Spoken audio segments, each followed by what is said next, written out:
Я нахожусь сейчас, друзья, в поездке. Давно не выходил в эфир, но не обессудьте. Буду чаще стараться. Вандеринг, привет, Слава. Вы когда-нибудь привет. Вы когда-нибудь раскаивались в своих действиях по отношению к ученикам, которым вы преподаете онлайн-курсы и свои уроки видео? Ведь вы не рассказываете секретов тех или иных методов получения вкусности в своих холстах. Чтобы было понятно, каждый художник использует свои техники, чтобы произведение звучало. Делиться он этим никогда не будет, ведь зачем плодить себе двойников? Так я же делюсь. Так вот, и исключение, может, кто-то еще делится, уверен, что делится. Так вот и вопрос, не обманываете ли вы своих учеников? Не обманываю, если они не знают всех ваших фишек. Всем же делюсь, все видно. Именно техник, которые вы используете, они никогда не смогут достигнуть вашего мастерства. Зачем продавать заведомо обманчивую систему обучения? Вот так вот, да, вы считаете? Да нет, я не раскаиваюсь, я наоборот радуюсь, потому что очень и очень многие шагнули вперед. Вот, друзья, кто чувствует в себе уверенность, кто там, я не знаю, персональные выставки, ведь вы делаете по всему миру, ну, пару слов черкните, скажите Вандерингу, что я радуюсь за вас, а не раскаиваюсь. Ну, если есть результат, что ж раскаиваться-то? А фишки на живых классах, например, ну, я показываю и рассказываю. Все это видят и идут по этому пути. Ведь я не учу фишки делать, а учу правильно видеть, замечать разницу, компоновать и так далее. Видимо, вы далеко уже продвинутый художник и не видели моих, естественно, онлайн-курсов, ну там уроков, но мнение имеете, да, что я вот такой заведомо обманчивую систему там веду. Но если бы не было результатов, да, друзья, ну, вандеринг. Дело в том, ну, по-честному, что секретов на самом деле в живописи, ну, я не знаю, вот на пальцах пересчитать, даже одной руки хватит. Сделать их сложно, выполнить сложно. Вот в чем дело, практика нужна. А все системы знают, что такое теплохолодность, ну, знают же, знают. Знают, что все не одинаково. Естественно, знают. Ну вот как это сделать, не получается. Знать, что такое тон, что такое композиция, сделать сложно. Вот секрет. И поэтому, когда мы вместе работаем в группах, ну просто посмотрите отзывы студентов, которые по-другому мыслят. Ну, после моих семинаров и онлайн обучения. Ну, это говорит больше, чем мои слова. Вот лучше слушайте, смотрите тех, кто достиг результата. А я, мало ли, что это там, каждая кукушка хвалит свое болото, мне даже неудобно об этом говорить. Ну, в общем, смотрите отзывы, читайте, слушайте. У меня, кстати, на сайте я их публикую, когда отзывы выходят. Ну, после классов, после уроков, кстати, видео. Вот сейчас я выложил 2 и еще буду выкладывать прям настоящие заряженные уроки, которые я делал, мастерил, будучи на Байкале на Ольхоне. Обратите на них внимание, тех, кто занимается. Ну, там я пишу, опять же, с объяснениями, и сюжеты такие, связанные с пространством и с деревней. Это может многим помочь. Заходите на этот ресурс, полистайте ленту, и особенно обратите внимание вот на эти, о которых я говорю, об Ольхоне. Это уроки. Потом я готовлю по рисунку фигуры в сложных движениях, в поворотах. Ну, целый материал. Тоже я буду их на Бусти размещать. И там тоже будет возможность потом сделать свои варианты и прислать мне на разбор. Ну, с обратной связью будут эти уроки.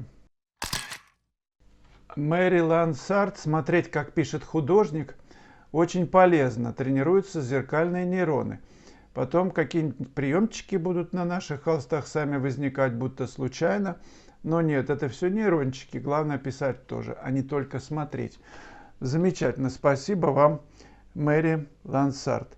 Кстати, в эту же тему. Вы смотрите, как это делается. С чего все началось? Я просто увидел некоторые видео, в которых художник писал, как он, ну, как творится вот произведение, возникает из ниоткуда.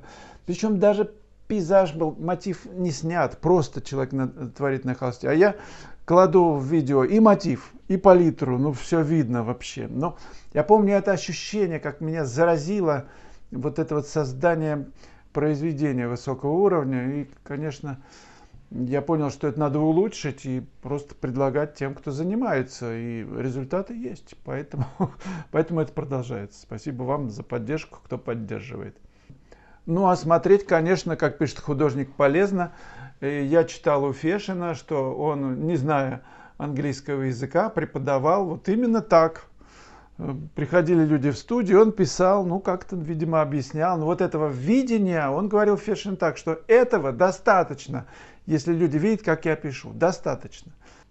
Я решил еще идти дальше, просто объясняю цепочку событий, откуда берутся эти цвета, как все это складывается, как это происходит. Ну, мне кажется, это даже интереснее, когда человек объясняет, что он делает. Зворыкина Светлана, привет. Бусти доступен, интересен, каждое утро ждут твоих новых постов. Оформила подписку за 2000, спасибо, Слава. Ну вот вам реальный коммент, спасибо, Света, что смотришь. Я действительно каждый день выкладываю новые видео, причем там разные уровни, я цепляю все уровни. У меня хватает на все, на всех. Елена Сергеевна, на пленэре часто происходит так, что, например, что-то выпадает из картины. Например, все дома серых оттенков, но дом, который так хочется включить в картину желтого цвета, вы его пишете, но гасите или как? Так я не могу сказать, это надо смотреть мотив, сюжет. Разные бывают ситуации. Если вы хотите что-то выделить, правило, которому я следую, и это очень трудно, опять же, сделать, выделять что-то одно, максимум два уже в меньшей степени. Тогда это притягивает очень сильно внимание. Когда выделять 1, 2, 3, 4, 5 и вообще получается 10, 100, тогда куда смотреть, спрашивает зритель. Нужно управлять вниманием зрителя. Куда смотреть, вы должны это создать. Сфокусировать внимание. Как сейчас в кадре, вот вы сюда ведь смотрите, а не на мигающий там светофор. Хотя наверняка найдутся те, кто на него смотрит, заглядывается. Ну, разные мы. Друзья, маленькое объявление о мастер-классах предстоящих. Я проведу в августе в начале мастер-класс в Гурзуфе. 3 дня. Записывайтесь, пожалуйста, присылайте свои заявки. Группа уже набирается и будем работать.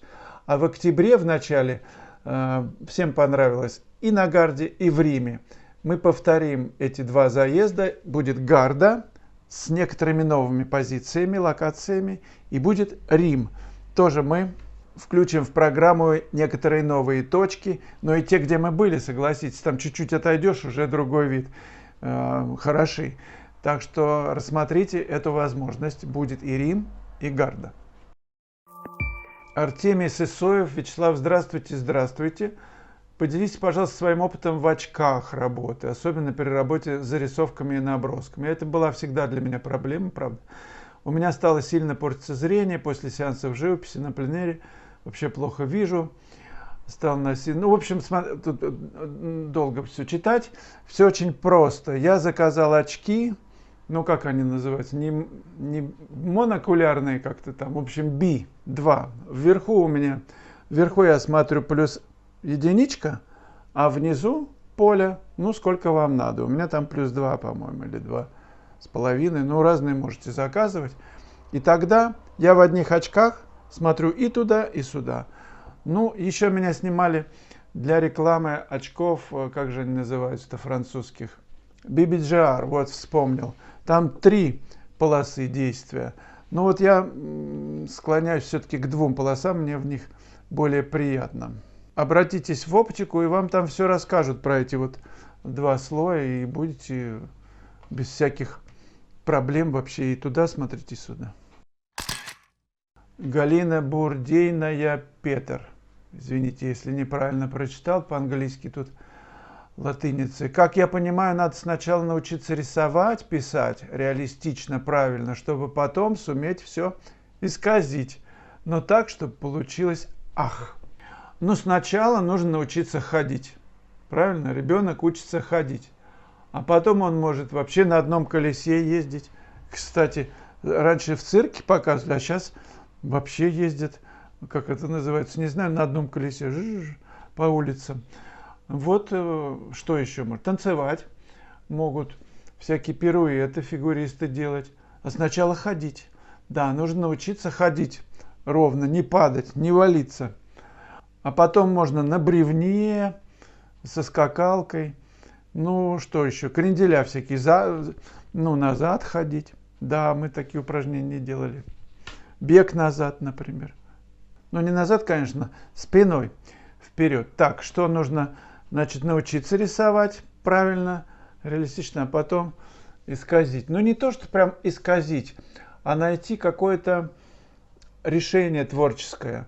Ну, наверное, все-таки исказить, вы правы. Один художник, мой знакомый, в Германии живет, Роман, он намеренно искажает, у него такие зигзаги. Он говорит, так хорошо идет, так хорошо покупается. Но он мне признавался, что устал от этих зигзагов, то есть лицо все так бум-бум-бум-бум. Вот такой ход нашел. Ну, можно искажать, например, пропорции. Ну, просто стать, я не знаю, Эль Греко, например, тоже искажал. Ну, вот другой путь искажения. Фешин тоже искажал. Вообще все художники все искажают, пишут немножко не так. Каким-то чудесным магическим образом мы на это реагируем, на эту иллюзию.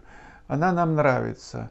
И чем больше загадки, какой-то странности у художника, тем он более востребован. Это вот замечено, галеристы об этом говорят. Они призывают делать работы чуть-чуть странно. Как бы публика это любит. Ну, давайте делать странно. Я за.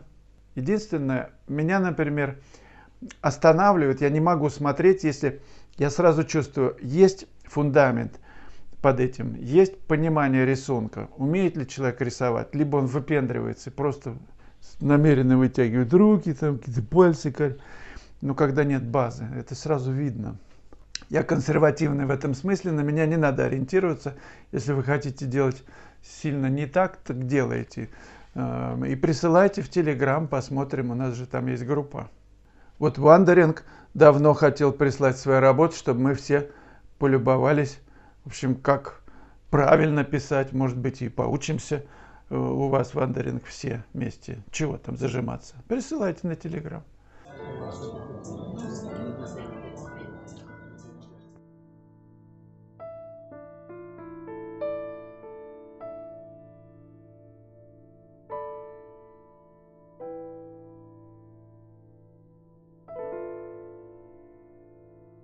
Спасибо вам, ребята, за поддержку. Ставьте лайки, это очень важно. И пока. До свидания.